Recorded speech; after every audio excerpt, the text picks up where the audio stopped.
नमस्ते। मैं आज आपको बताती हूँ तैमूर लंगड़े को भारत से बाहर खदेड़ने वाली वीरांगना रामप्यारी गुर्जर की कहानी। ये कथा है 120,000 की सेना होते हुए भी तैमूर को अपना भारत अभियान अपूर्ण छोड़ पलायन करने हेतु विवश करने वाली वीरांगना रामप्यारी गुर्जर की। रामप्यारी गुर्जर का जन्म सहारनपुर के एक गुर्जर परिवार में हुआ था। वीरता बाल्यकाल से ही रामप्यारी के अंदर नैसर्गिक रूप से भरी थी। जैसे अग्नि में तपकर सुवर्ण की चमक और निखरती है, वैसे ही रामप्यारी गुर्जर भी नियमित व्यायाम, अथक परिश्रम और अनुशासित जीवन शैली से अत्यंत शक्तिशाली योद्धा बनकर उभरी। रामप्यारी की योग्यता, शक्ति एवं कौशल की प्रसिद्धि धीरे धीरे आस पड़ोस के सभी ग्रामों में फैलने लगी। उस समय भारतवर्ष पर तुगलक वंश का शासन हुआ करता था, परंतु वो शासन नाम मात्र का था, क्योंकि उसका आधिपत्य कोई भी राजा स्वीकारने को तैयार नहीं था। उसी समय आगमन हुआ समरकंद के क्रूर आक्रांता अमीर तैमूर का। नसीरुद्दीन तुगलक को परास्त करने के पश्चात तैमूर ने दिल्ली में मौत का मानो एक खूनी उत्सव सा मनाया। ब्रिटिश इतिहासकार विंसेंट ए स्मिथ द्वारा रचित पुस्तक the Oxford history of India from the earliest times to the end of 1911 की माने तो भारत में तैमूर के अभियान का मुख्य उद्देश्य था कि सनातन समुदाय को विनाश करना। जाने कितने लोग तैमूर के इस हूह भरी अग्नि में भस्म हुए, जो बचे वो दास बना दिए गए। यह सूचना जाट क्षेत्र में पहुंची।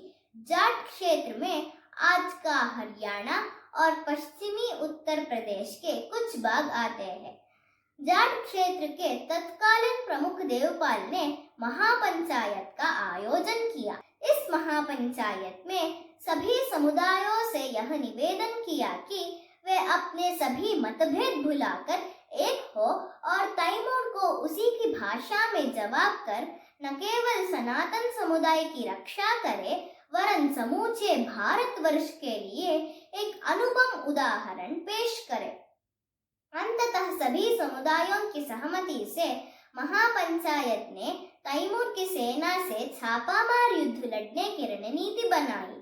40,000 अतिरिक्त सैनिकों की टुकड़ी तैयार की गई, जिसमें सभी महिला सदस्य थी और उनकी सेनापति नियुक्त हुई रामप्यारी गुर्जर।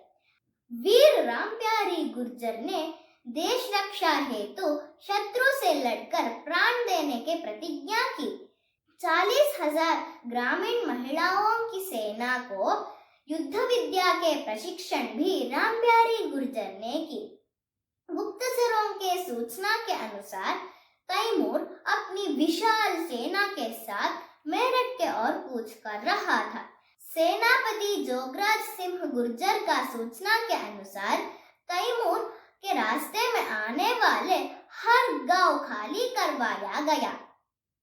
रामप्यारी गुर्जर ने शत्रु सेना के राशन पर धावा बोलकर उनका जीना मुश्किल कर दिया।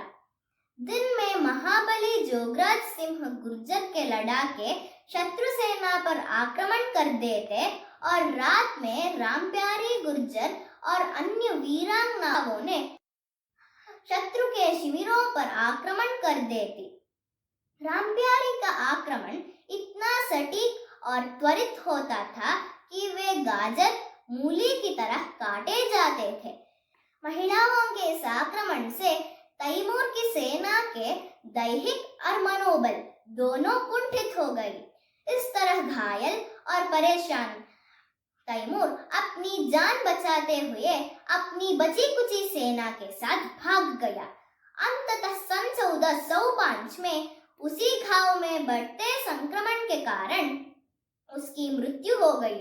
रोचक बात तो यह है कि ईरानी इतिहासकार शरीफुद्दीन अली यजीदी द्वारा रचित जाफरनामा में इस युद्ध का उल्लेख भी किया गया है। यह युद्ध कोई आम युद्ध नहीं था, अपितु अपने सम्मान, अपने संस्कृति की रक्षा हेतु किया गया एक धर्म युद्ध था, जिसमें जाति, धर्म सबको पीछे छोड़ते हुए हमारे वीर योद्धाओं ने एक क्रूर आक्रांता को उसी की शैली में सबक सिखाया। रामप्यारी गुर्जर जैसे अनेकों वीर महिलाओं ने जिस तरह तैमूर को नाकोचने चबवाने पर विवश किया, वो अपने आप में असंख्य भारतीय महिलाओं हेतु किसी प्रेरणा स्रोत से कम नहीं होगा। अपनी मातृभूमि और अपनी संस्कृति की रक्षा हेतु देवी दुर्गा की संस्कृति से संबंध रखने वाली इन दुर्गाओं ने शस्त्र चलाने में तनिक भी संकोच नहीं किया। ये कथा है अधर्म पर धर्म के विजय की। ये कथा है देवी दुर्गा की संस्कृति के अनेक दुर्गाओं की। ये कथा है तैमूर लंगड़े की सेना की हमारे वीरांगनाओं के हाथों अप्रत्याशित पराजय की। धन्यवाद।